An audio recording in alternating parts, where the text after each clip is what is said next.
Vast content વિશેની વાત કરવાની છે. અત્યાર સુધીમાં આપણે ચેપ્ટર રિલેટેડ બધી જ માહિતી જેવી કે ઇમ્પોર્ટન્ટ મેટર હતી પારિમાણિક વિશ્લેષણ એ જોઈ ગયા છીએ. ત્રુટિ સંબંધિત એના પ્રકાર, સરવાળા, બાદબાકી, ગુણાકાર, ભાગાકાર અથવા ઘાતમાં ત્રુટિ અને એના દાખલાઓને પણ જોઈ ગયા છીએ. આજે મારે વાત કરવી છે છેલ્લો ટોપિક એ છે મિત્રો સાર્થક અંકો. સાર્થક અંકો, સાર્થક અંક, એની પસંદગી, એના કેટલાક બેઝિક નિયમો છે આપણે વાત કરવી છે. આજનો આપણો મુખ્ય ટોપિક છે મિત્રો એ છે સાર્થક અંકો.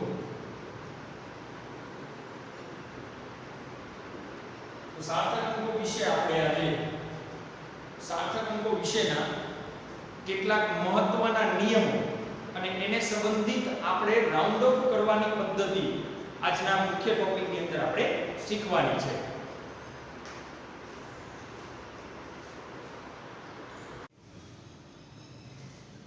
સાર્થક અંકોને મિત્રો સમજવા માટે આપણે કેટલાક નાના મુદ્દાઓને ધ્યાનમાં લઈશું.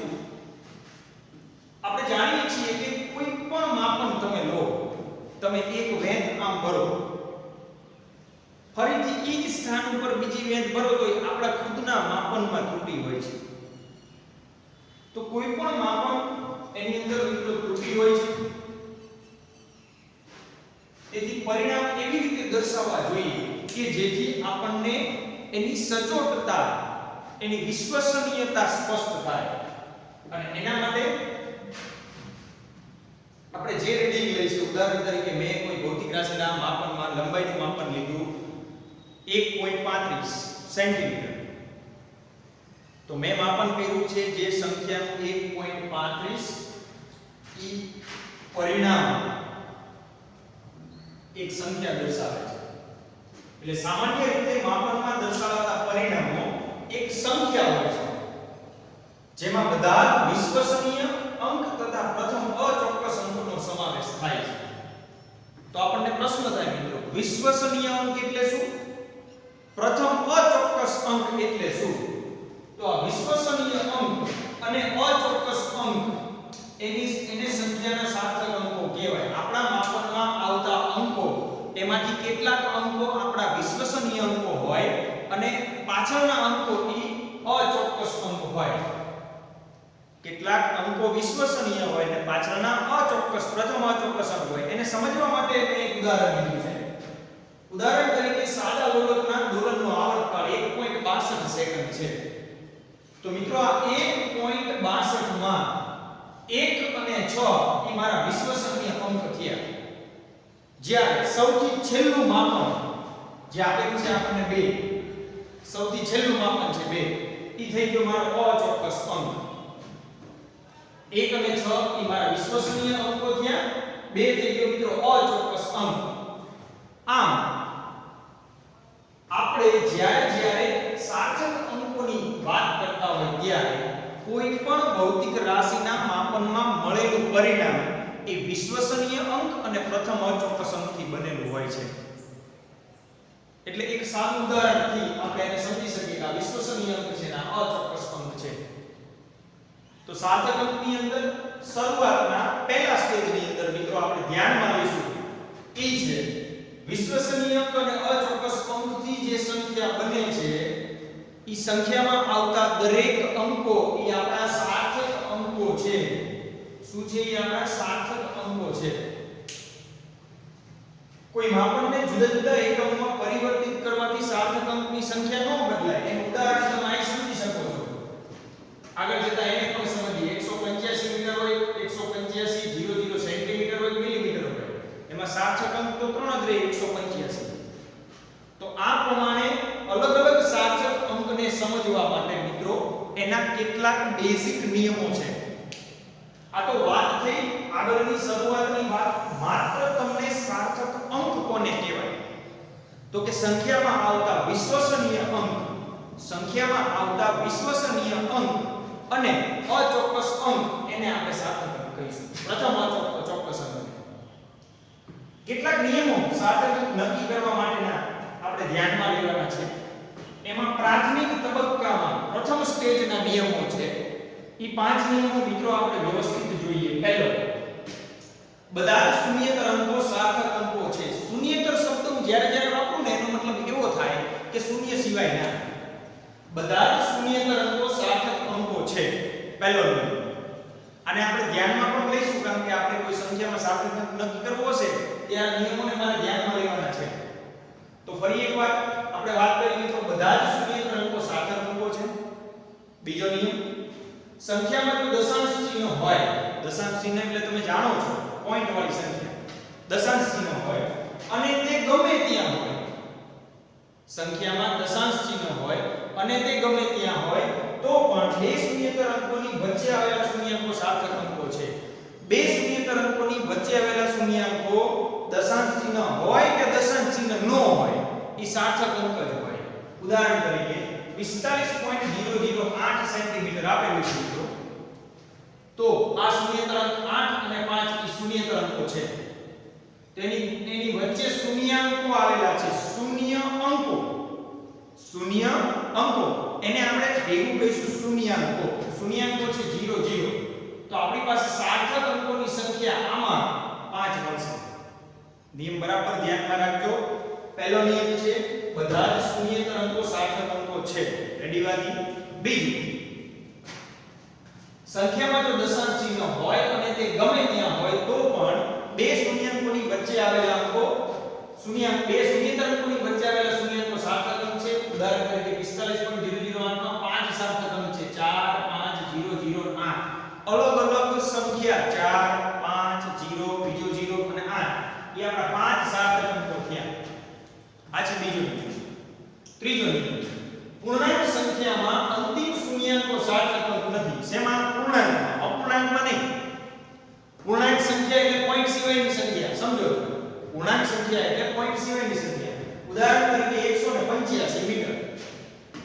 તો ક્યારેક એવું બને કે મારે MKS પદ્ધતિ ન વાપરવી, CGS વાપરવી, તો મારે 185 મીટરને સેન્ટીમીટરમાં ફેરવવા પડે. તો મારે ઈ સંખ્યાના સાર્થક અંકો ન બદલી જાય મિત્રો. ઈ તો 1 8 અને 5 ત્રણ જ રહે. આપણું મુખ્ય છે 185 એટલે 1 8 અને 5 એ ત્રણ જ સાર્થક અંક રહે. જો હું એને ફેરવું 185 0 0 સેન્ટીમીટર તો સાર્થક અંકની સંખ્યા ન બદલાય. હજી હું સેન્ટીમીટરમાંથી મિલીમીટરમાં લઈ જાઉં 185 0 0 0 મિલીમીટર, પણ મારી પાસે તો ત્રણ જ સાર્થક અંક રહે, 1 8 અને 5. પાછળના શૂન્યાંકો સાર્થક અંક નથી. એટલે પૂર્ણાંક સંખ્યામાં અંતિમ શૂન્યાંકો સાર્થક અંક નથી. આ ત્રીજો નિયમ. ચોથો નિયમ સમજીએ. એક કરતા નાની સંખ્યામાં દશાંશ ચિહ્નની જમણી તરફના પરંતુ પ્રથમ શૂન્યેતર અંકથી ડાબી તરફના શૂન્યાંકો સાર્થક અંક નથી. દશાંશ ચિહ્ન વાળી સંખ્યામાં એટલે પોઈન્ટ અહીંયા છે. રેડી? આપણી એક કરતા નાની સંખ્યા એટલે 0 પોઈન્ટ જ હોય તો આપણે સમજી શકીએ છીએ એક કરતા નાની સંખ્યા છે. દશાંશ ચિહ્નની જમણી તરફના પરંતુ પ્રથમ શૂન્યેતર અંકથી ડાબી તરફના શૂન્યાંકો એટલે આ પ્રથમ શૂન્યેતર અંક 3 થયો. આપણી ઉદાહરણમાં પ્રથમ શૂન્યેતર અંક 3 થાય, 3 થી ડાબી તરફના અને દશાંશ ચિહ્નથી જમણી તરફના. 3 થી ડાબી તરફના દશાંશથી જમણી તરફના એટલે 0 અને 0 થયા. આપણને જે ઉદાહરણ છે એમાં 0 અને 0 દેખાય છે, એ સાર્થક અંક નથી. સાર્થક અંક માત્ર 3 5 0 ને 7 એમ લઈશું. એટલે જ્યારે સંખ્યા પોઈન્ટ વાળી હોય, એક કરતા નાની હોય ત્યારે દશાંશ ચિહ્નથી જમણી તરફના એટલે આ દશાંશ ચિહ્નથી જમણી તરફથી અને પ્રથમ શૂન્યેતર અંકથી આ ડાબી તરફથી એની વચ્ચેના શૂન્ય અંકો એટલે શૂન્યાંકો મિત્રો સાર્થક અંક નથી. ચલો રેડી આગળ વાત. અને છેલ્લો નિયમ, દશાંશ ચિહ્ન વાળી સંખ્યામાં અંતિમ શૂન્યેતર અંક પછીના બધા જ શૂન્યાંકો સાર્થક અંકો છે. ધારો કે મારી પાસે 3.500 એવું આપેલું છે, 3.500 એવું આપેલું છે, તો મારે સાર્થક અંકોની સંખ્યા 3500 થાય. પણ આ નિયમથી સમજવું હોય તો 0.0600 માં 4 સાર્થક અંક મળે મને, 6900. પણ આગળનો 0 પોઈન્ટ વાળો જે શૂન્યાંક છે 0.0 એ સાર્થક અંક નથી. કહેવાનો મતલબ એકદમ સિમ્પલ મિત્રો આપણે ધ્યાનમાં લેવાનું છે, કોઈ જ ટ્વિસ્ટ નથી. પહેલા તો તમે પહેલો નિયમ ધ્યાનમાં લઈએ, બધા શૂન્યેતર અંક સાર્થક અંક છે. પહેલો બધા જ શૂન્યેતર અંક સાર્થક અંક છે. ઉદાહરણ તરીકે 1 2 3 4 5 તો પાંચે પાંચ સાર્થક અંક છે. બીજું જો દશાંશ ચિહ્ન હોય કે ગમે ત્યાં હોય તો પણ સંખ્યામાં શૂન્યેતર અંકોની વચ્ચે આવેલા શૂન્યાંકો સાર્થક અંક છે. એટલે પહેલા તો એવું ધ્યાનમાં રાખવું કે બધા જ શૂન્યેતર અંકો સાર્થક અંક છે. બીજું શૂન્યેતર અંકની વચ્ચે આવેલા શૂન્યાંકો સાર્થક અંક છે. ત્રીજું પૂર્ણાંક સંખ્યામાં અંતિમ શૂન્યાંકો સાર્થક અંક નથી. અંતિમ શૂન્યાંકો પૂર્ણાંકમાં અંતિમ શૂન્યાંકો સાર્થક અંક નથી, પરંતુ દશાંશ ચિહ્નવાળી સંખ્યામાં અંતિમ શૂન્યેતર અંક પછીના શૂન્યાંકો સાર્થક અંક છે. તમે જોઈ શકો છો આ બે નિયમને તમે એક સાથે ધ્યાનમાં લઈ શકો. આ બે નિયમ જો પોઈન્ટ વાળી સંખ્યા નથી મિત્રો તો પાછળના શૂન્યાંકો સાર્થક અંક નથી, પરંતુ જો પોઈન્ટ વાળી સંખ્યા છે તો પાછળના શૂન્યાંકો સાર્થક અંક છે. અને વચ્ચેનો નિયમ એક કરતા નાની સંખ્યામાં દશાંશ ચિહ્નની જમણી તરફની પરંતુ પ્રથમ શૂન્યેતર અંકની ડાબી તરફના શૂન્યાંકો સાર્થક અંક નથી. આ એક કરતા નાની સંખ્યા છે, દશાંશ ચિહ્નથી જમણી તરફ આ બે જીરો અથવા પ્રથમ શૂન્યેતરથી ડાબી તરફ આ બે જીરો એ સાર્થક અંક નથી. તો પાંચ બેઝિક નિયમો મિત્રો આપણે પ્રથમ સ્ટેપમાં ધ્યાનમાં લઈશું, પછી આની ઉપયોગિતા આપણે અલગ અલગ ઉદાહરણથી સમજીએ.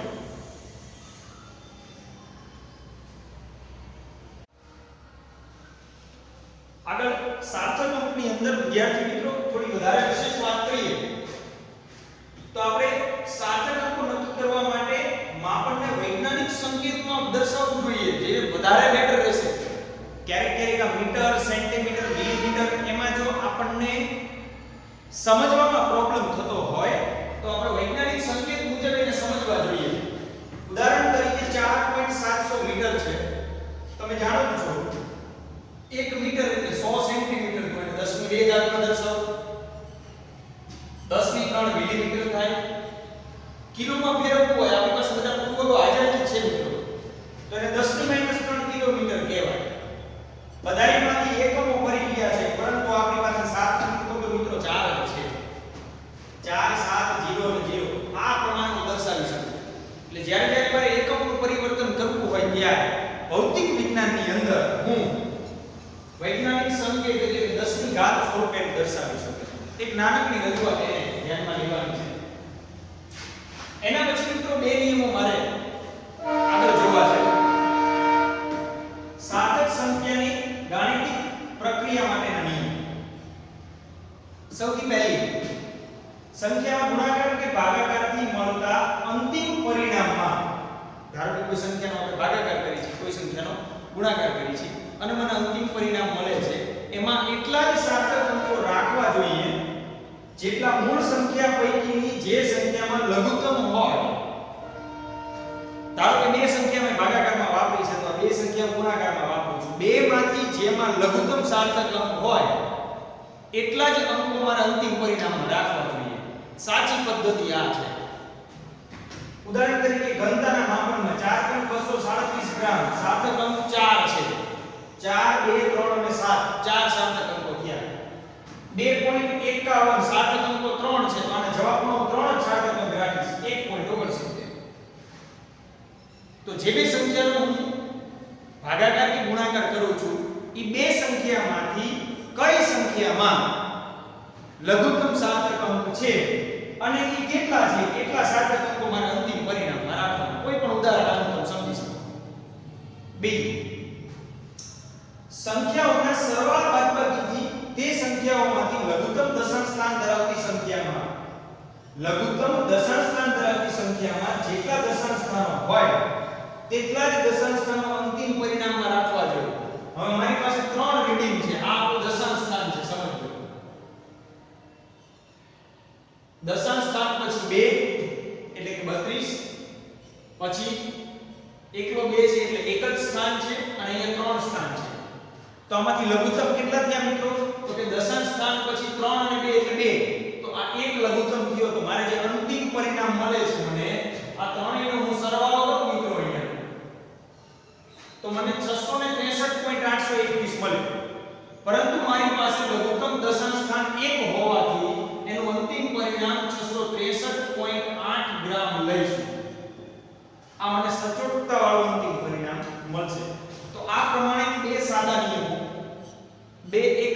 સાદા નિયમો મારે જોવાના છે. એક ગુણાકાર ભાગાકાર માટે છે અને એક સરવાળા બાદબાકી માટે છે. આને હું ધ્યાનમાં રાખીશ. તો આટલી વાત મિત્રો ચેપ્ટરની અંદર સાર્થક અંકની આપેલી છે. એને સમજવા માટે આપણે સ્વાધ્યાયની અંદર દાખલા નંબર 2.10 આપેલો છે એને સમજીએ. એની રકમ કંઈક આ પ્રમાણે છે કે નીચે આપેલી સંખ્યામાં સાર્થક અંકોની સંખ્યા જણાવો. આપણને માપન આપેલું છે કે સાર્થક અંકો જોવાના છે. સૌથી પહેલું જોવો મિત્રો 0.007 0.007 નિયમ અનુસાર દશાંશ ચિહ્ન વાળી સંખ્યામાં પ્રથમ શૂન્યેતર અંક પહેલાના શૂન્યાંકો એટલે એની જમણી બાજુના શૂન્યાંકો દશાંશ ચિહ્નથી જમણી બાજુનું શૂન્યેતર અંકથી ડાબી બાજુના શૂન્યાંકો સાર્થક અંક નથી. તો આમાં 0 0 અને 0 આ સાર્થક અંક નથી. તો મારી પાસે મિત્રો માત્ર એક વધે છે સાર્થક અંક ઈ છે 7. એટલે સાર્થક અંકોની સંખ્યા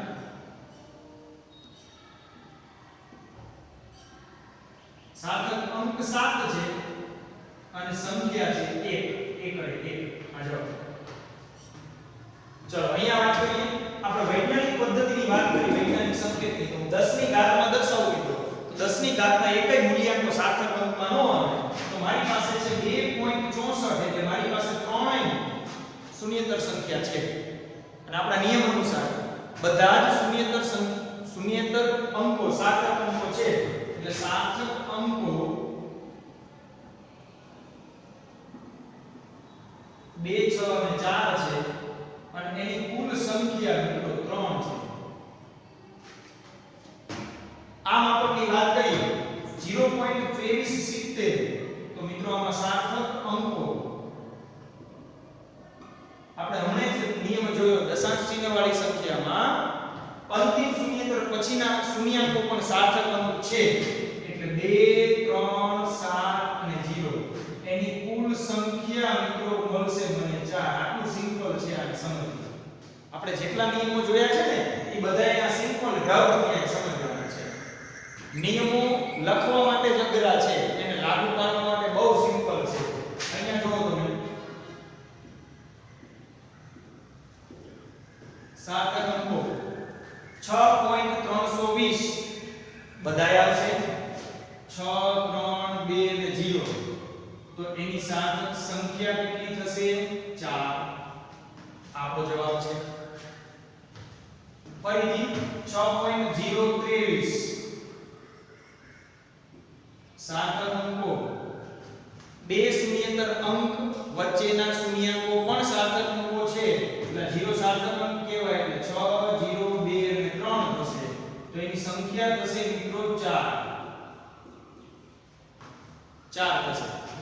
એવી જ રીતે 0.0006032 આગળના જે શૂન્યાંકો છે સાર્થક અંક નથી. તો મને સાર્થક અંક કેટલા મળશે 6 0 3 અને 2. એટલે સાર્થક અંકો 6 0 3 અને 2 એની સંખ્યા થશે મિત્રો 4. તો આ પ્રમાણે હું આપણો આખો આજનો ટોપિક હતો સાર્થક અંકો વિશેનો. મિત્રો ટેક્સ્ટ બુક ની અંદર થોડી વધારે ડિટેલમાં વિશેષ માહિતી આપી છે. ક્યાંય પણ કન્ફ્યુઝ થવાની જરૂર નથી. આપણે બેઝિક 5-6 નિયમ છે એને પકડી રાખશું. એ નિયમને અનુલક્ષીને આ બધાનો ઉપયોગ આ છે. તમે જોઈ શકો છો બોર્ડ પર. એને આપણે ઉપયોગિતાની દ્રષ્ટિએ જોયું છે મિત્રો, ગણતરીના પોઈન્ટ ઓફ વ્યૂ. આગળ મિત્રો આપણે ચેપ્ટરની પૂર્ણાહુતિ તરફ જઈએ તો સાર્થક અંકો નક્કી કરવાના બેઝિક નિયમોને આપણે જોઈ લીધા છે. ઘણી બધી વખત એવું થાય છે મિત્રો કે આપણી પાસે જે અનિશ્ચિત અંક છે, અનિશ્ચિત અંક જેને આપણે બિન સાર્થક અંક પણ કહીશું, પાછળનો અંક જે મારે પડતો મૂકવો છે એ મારો અનિશ્ચિત અંક થશે. તો ઘણી બધી વખત આપણે એને રાઉન્ડ ઓફ કરવાની જરૂરિયાત ઊભી થાય છે. સંખ્યા 5 કરતા મોટી છે, 5 કરતા નાની છે. તો એને સમજવા માટે આપણે રાઉન્ડ ઓફના બેઝિક બે નિયમો જોઈશું. એટલે હવે પછીના ટોપિકની અંદર આપણે રાઉન્ડ ઓફને સમજીશું, જે આપણો ચેપ્ટર રિલેટેડ અંતિમ ટોપિક હશે.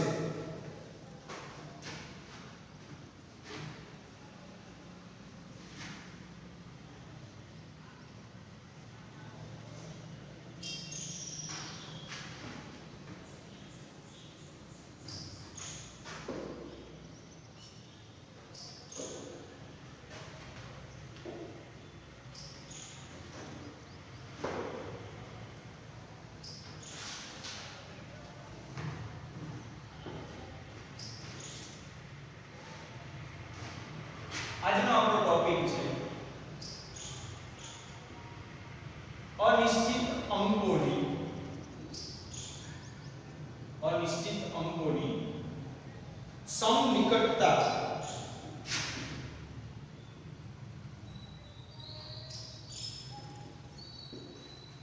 અથવા આપણે એને કહીશું રાઉન્ડ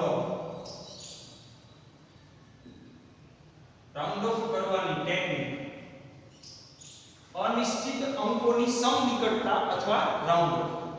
કેવી રીતે સંખ્યાને રાઉન્ડ ઓફ કરી શકાશે? તો તમે એવા બેઝિક નિયમો જાણો છો મિત્રો કે જે સંખ્યાને મારે કાઢી નાખવી છે એ 5 કરતા મોટી હોય તો આગલી સંખ્યામાં આપણે 1 ઉમેરતા હતા. એ તો કોમન નિયમ છે, 1 ઉમેરતા. પણ 5 હોય તો એને આપણે અહીંયા સમજશું. બે નિયમો આપણે ધ્યાનમાં લઈશું.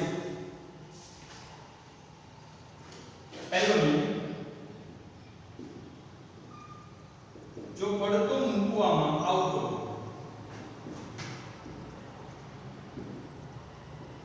બિન સાર્થક અંક 5 હોય અથવા તો પહેલો આપણે નિયમ લઈએ 5 થી મોટો હોય,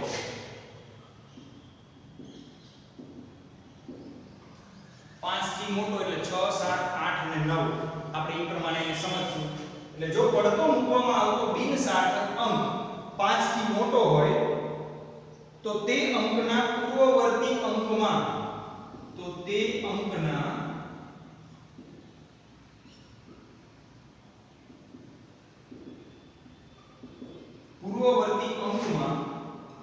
એક ઉમેરવો. બરાબર ધ્યાનમાં રાખજો મિત્રો, આપણે વાત કરી રહ્યા છીએ અત્યારે ઈ છે જો પડતો મૂકવામાં આવતો બિન સાર્થક અંક 5 થી મોટો હોય તો તે અંકના પૂર્વવર્તી એટલે આગળના અંકમાં, પૂર્વ એટલે પહેલા, પૂર્વવર્તી અંકમાં 1 ઉમેરવો. આ પહેલો બેઝિક નિયમ. અને જો 5 થી નાનો હોય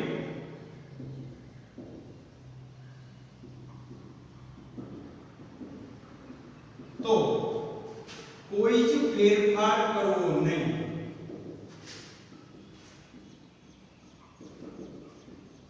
જો કે આ નિયમ તમે બહુ જ બરાબર રીતે જાણો છો મિત્રો. ધારો કે ઉદાહરણ તરીકે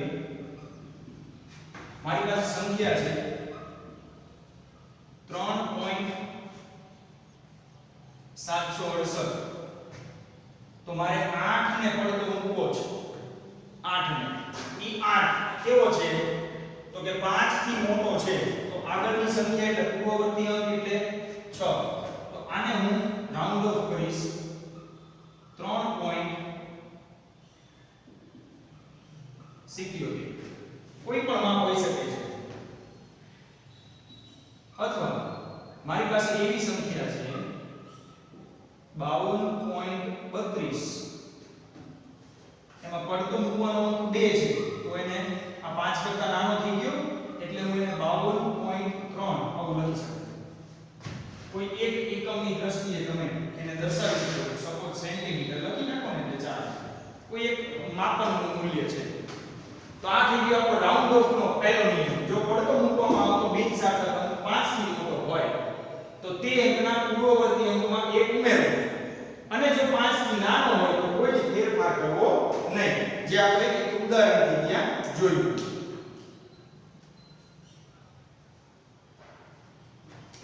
બીજો નિયમ, જો પડતો મૂકવામાં આવતો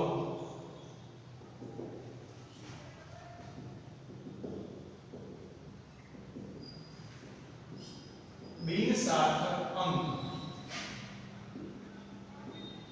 5 હોય તો સમજો. એક્ઝેક્ટ 5 હોય તો શું કરવાનું? 5 થી મોટો 5 થી નાનો મને ખબર પડી ગઈ. 5 હોય તો એમાં પહેલો નિયમ એકી સંખ્યા હોય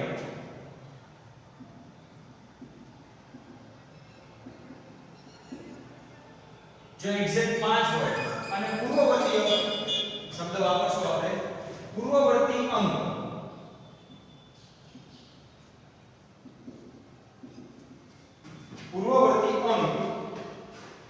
જો એકી સંખ્યા હોય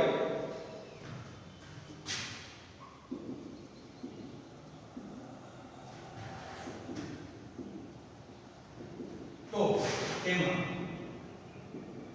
એક ઉમેરવો અને બીજો નિયમ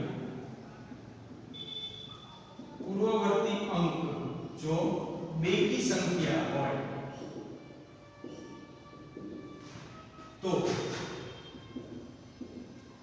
તેમાં એક ઉમેરવો નહીં. પૂર્વવર્તી અંક જો એકી સંખ્યા હોય તો તેમાં એક ઉમેરવાનો. પૂર્વવર્તી અંક જો બેકી સંખ્યા હોય તો તેમાં એક ઉમેરવો નહીં.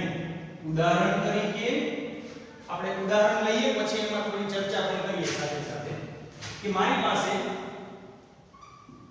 25.35 છે. પડતો મૂકવાનો અંક 5 છે. તો મિત્રો આગળની સંખ્યા એકી સંખ્યા છે. એકી સંખ્યા હોય આને રાઉન્ડ ઓફ કરો છો ત્યારે આ 25.4 સેન્ટીમીટર થાય. હજી એક ઉદાહરણ લઈએ. ઉદાહરણ તરીકે મારી પાસે 37.45 સેન્ટીમીટર છે. તો આને રાઉન્ડ ઓફ કરતી વખતે હું એક ઉમેરીશ નહીં. આવું કરવા પાછળનું એક નાનકડું કારણ મિત્રો તમારે કેમિસ્ટ્રીમાં પણ ડિટેલમાં આને ભણવાનું આવશે કે જ્યારે આપણે કોઈ સંખ્યાને રાઉન્ડ ઓફ કરતા હોય ત્યારે સંખ્યા મને એવી મળવી જોઈએ કે જેની મને હાફ વેલ્યુ મળે. એટલે આની હાફ વેલ્યુ થવી જોઈએ. 25.4 હોય પાછળનો અંક બેકી હોય તો હાફ થાય. પાછળનો અંક એકી હોય તો હાફ વેલ્યુ મળે. એક્ઝેક્ટ હાફ વેલ્યુ ન મળી પોઈન્ટ વાળી. એટલે કહેવાનો મતલબ છે આપણે ભૌતિક વિજ્ઞાન રિલેટેડ બહુ ડિટેલમાં એનો ઉપયોગ નથી. એટલે આપણે સામાન્ય એક જ નિયમ ધ્યાનમાં લઈશું. હાફ વેલ્યુ રિલેટેડ આપણે ક્યારેય કોઈ ચર્ચામાં આવશે નહીં. આપણે એક જ કોમન નિયમ ધ્યાનમાં લઈશું કે જો એક્ઝેક્ટ 5 હોય અને પૂર્વવર્તી અંક એકી સંખ્યા હોય તો એક ઉમેરવાનો. પૂર્વવર્તી અંક બેકી સંખ્યા હોય તો એક ઉમેરવો નહીં. તો તમે જોઈ શકો છો મિત્રો સાર્થક અંક રિલેટેડ આપણે વાત કરી આજે અને રાઉન્ડ ઓફ રિલેટેડ આપણે આજે વાત કરી. તો આ પ્રમાણે રાઉન્ડ ઓફ ના બે નિયમો છે. 5 થી મોટો હોય તો એક ઉમેરવાનો, 5 થી નાનો હોય તો ઉમેરવો નહીં. આ સાદો નિયમ. પણ 5 હોય તો પૂર્વવર્તી અંક જો એકી સંખ્યા હોય તો એક ઉમેરવો અને જો બેકી સંખ્યા હોય તો એક ઉમેરવો નહીં. એનું રીઝન મેં તમને કીધું એમ હાફ વેલ્યુ છે. કારણ કે પાછળ મને રાઉન્ડ ઓફ કરીને મળતી સંખ્યા એ હાફ વેલ્યુ એની થવી જોઈએ એક્ઝેક્ટ જે એકી સંખ્યામાં ન થાય. તો આ પ્રમાણે આપણે મિત્રો સાર્થક અંક અને રાઉન્ડ ઓફ સમજી શકીએ.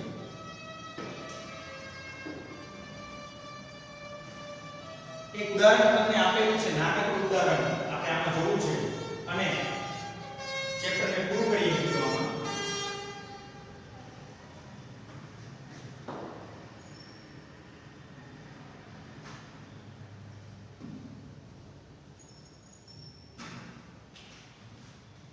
તમારી ટેક્સ્ટ બુકમાં પેજ નંબર 30 પર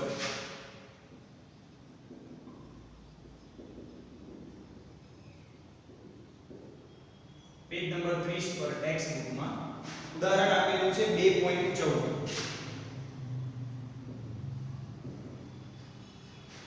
રકમ કંઈક આ પ્રમાણે છે. 5.74 ગ્રામનો એક પદાર્થ 1.2 સેન્ટીમીટર ઘન જેટલો અવકાશ રોકે છે. એમ 5.74 ગ્રામ અને કદ 1.2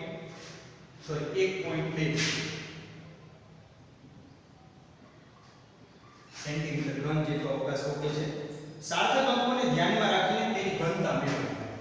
મિત્રો તમે જાણો છો ઘનતા સંજ્ઞા છે રો બરાબર દળ ભાગ્યા કદ. ઘનતા બરાબર દળ ભાગ્યા કદ એક સામાન્ય સૂત્ર છે. ઘનતા બરાબર દળ ભાગ્યા કદ. તો એને સમજવા માટે આની કિંમત લઈશું. માટે ઘનતા બરાબર દળ છે 5.74 કદ છે 1.2 એટલે મળે છે મિત્રો મને એની કિંમત 5.74 ભાગ્યા 1.2 કરવાથી મારે મળતો જવાબ કેટલા સાર્થક અંકમાં લખવો જોઈએ? ભાગાકારના નિયમ અનુસાર 2 સાર્થક અંકમાં લખવો જોઈએ. મળતો જવાબ 2 સાર્થક અંકમાં લખવો જોઈએ. એટલે હું